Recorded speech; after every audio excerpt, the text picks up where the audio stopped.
Hello and welcome back. I hope you are well. Sketchbooks. Now, most artists are slightly addicted to sketchbooks, and I am no different. Let me know if you're similar. A lot of us love sketchbooks, and for me, they are a massive part of my creative process. I sketch in them daily, every single day, and I love trying new ones. I love hunting for that perfect sketchbook that probably doesn't exist, but we all like to try and find it. And today I'm going to talk about 3 of my current favourite sketchbooks, what the paper's like, what the quality's like, what they're good for, what they're not good for, and what I think of them in general in my creative practice. If you've used any of these before, let me know in the comments, and let me know what your favourite sketchbooks are at the moment, if you have a current favourite. We're going to start with the Hahnemuhle Nostalgie sketchbook. I believe that's how it's pronounced, but if it's different, let me know in the comments. And this is an A5. I believe it also comes in A6, and I'm not sure if it comes in A4. It is hardbound with natural white paper, so it's slightly off-white, but it's not cream like a Moleskine or a art creation.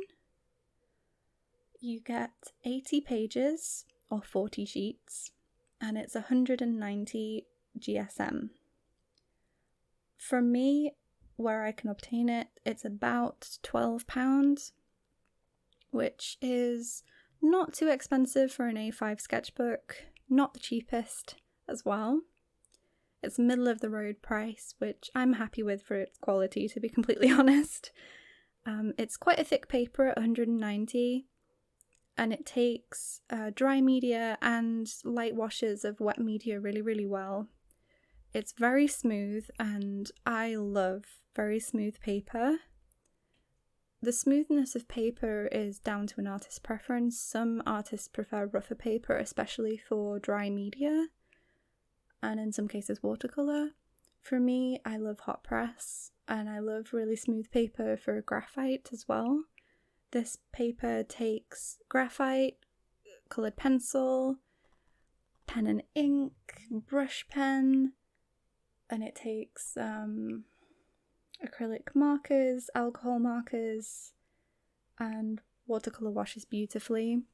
I've done some pen and ink over watercolour for some sketches. I've done pencil sketches in this, and also one thing that I absolutely adore this sketchbook for is how alcohol markers look in it. Now, they do bleed to the other side of the sheet. They don't bleed onto the next sheet though. I'm kind of used to alcohol markers bleeding through to the other side, to be honest, at this point, so it is not something that bothers me, but it's something to be aware of if it does bother you. But how these look on this paper is just gorgeous. It beautifully blends. You get really, really lovely edges on marks. It doesn't get fuzzy on the edges of a mark like it can on some sheets of paper in other sketchbooks. And overall, I find it really, really useful as a sort of mixed media sketchbook for me. And next, we have another one from Hahnemuhle. We have the Hahnemuhle Cappuccino. And the Cappuccino line is the brown paper. They do also have a grey paper line, which I haven't tried. The Cappuccino line is, let me see, I wrote some notes for it. It is also 40 sheets, 80 pages, but this time it is 120 GSM, and the A5 is still hardbound, and it's about £10 to buy where I am. It might be different where you are. And the paper is incredibly smooth, some of the smoothest paper I've come across. It doesn't take coloured pencil well. It takes graphite okay for the purposes I use it for, which I don't really use this paper for pure graphite drawings, just under drawings. Where this paper shines is in ink, and especially like ink and wash, ink and marker drawings and sketches. And that's what I predominantly use this for, and it does a beautiful job. It takes the alcohol markers beautifully still, just like the other Hahnemuhle paper. It blends together really, really lovely. It has nice clean edges. And one thing I love about toned paper in general is that you can use it as a mid-tone, so you can have the highlights as well as the darker values by using alcohol markers or using watercolour, or I haven't actually tried using acrylic marker on this yet. I might try that in a future video maybe. We shall see. There's not much else to say about this paper. I love it. And yeah, we'll move on to the third sketchbook.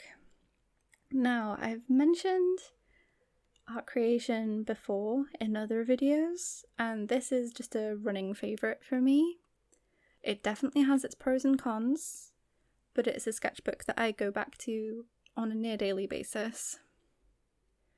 The art creation is 140 GSM, and you get 80 sheets, which is 160 pages.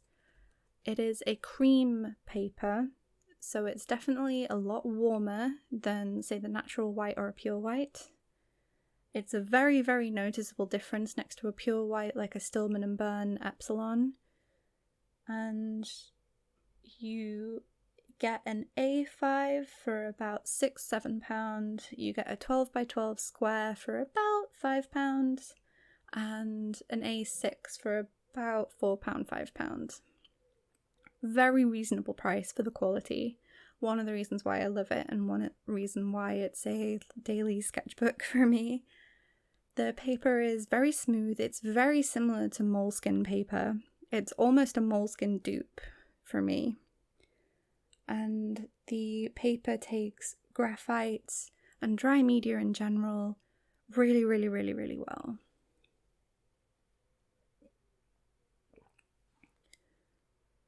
The one downside to this paper is that some ink tends to feather on it. So one of the ones I mentioned before in a previous video is the Pentel Pocket Brush Pen. That feathers on it terribly, especially when you're trying to do really thin lines. If you're using the brush pen to block in large areas, you can get away with it. But if you're using the Pentel brush pen to do an entire drawing, no. just no. So the pen that I use in it is the Unipin brush pen. That has no feathering at all. And the Sakura microns are also fine in it. They don't feather. So I just restrict my ink usage to those in the art creation. I also find that you can use very, very light washes of watercolour on this paper. It does buckle, so be warned about that. I haven't really used it much for watercolour pieces because of that, but it is very good for adding a splash of colour to sketches, for backgrounds and things like that, if you're doing artistic spreads and things like that. And yeah, I mainly use this as my studying sketchbook or my travelling pocket sketchbook, things like that, things that are low-key, low pressure, and something that I can just dive in, get all my creative thoughts out or my studies out and everything like that. And the price is really, really good for that purpose. You're not afraid to jump into it, or at least I'm not afraid to jump into it and waste paper, as some people worry about. And an interesting thing, if you compare it to, say, a Moleskine, is a Moleskine is nearly double the price for the same size and has half the sheets of paper. So just think about that for a second for something with nearly the same kind of paper in it. I have been using a Moleskine recently for the first time, and if I'm honest, I haven't been massively impressed so far. The paper is very similar. It's slightly whiter than an art creation, but still definitely a cream colour.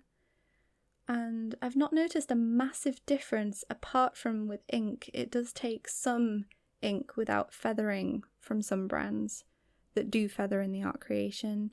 I found that the Pentel brush pen can still feather on it a bit, but otherwise it acts very similar to the art creation. The problem I've had with the Moleskine though is its binding. The binding has been coming apart, and I've barely been using this sketchbook for that long, and I take care of my sketchbooks for the most part. My travelling ones get roughed around quite a bit, like my pocket one from art creation, and those I don't have any problem with at all. But this has just been coming apart, and this has been a studio sketchbook for me. So maybe I got a dud. Who knows? I might try them again in the future and see if it's a common problem or if it is just an unlucky batch. But yeah. Other than that, the paper's nice in those. But yeah, I love the art creation sketchbooks as well, just because of their size range. You can get all sorts of different sizes. I mainly use the A5 and the A6. You can also get an A4, which I believe are about £10 or £11, and I have one of those, which I use for figure drawing and anatomy studies. And yeah, I hope that you enjoyed listening to me rambling and chatting about some of my favourite sketchbooks. Let me know what you think about these, if you have tried any of them before. If I have any affiliate links to the sketchbooks, I will leave them in the description. I'll just also list the sketchbooks in the description as well, so that you can check them out if you want to. And I will see you next week. Take care.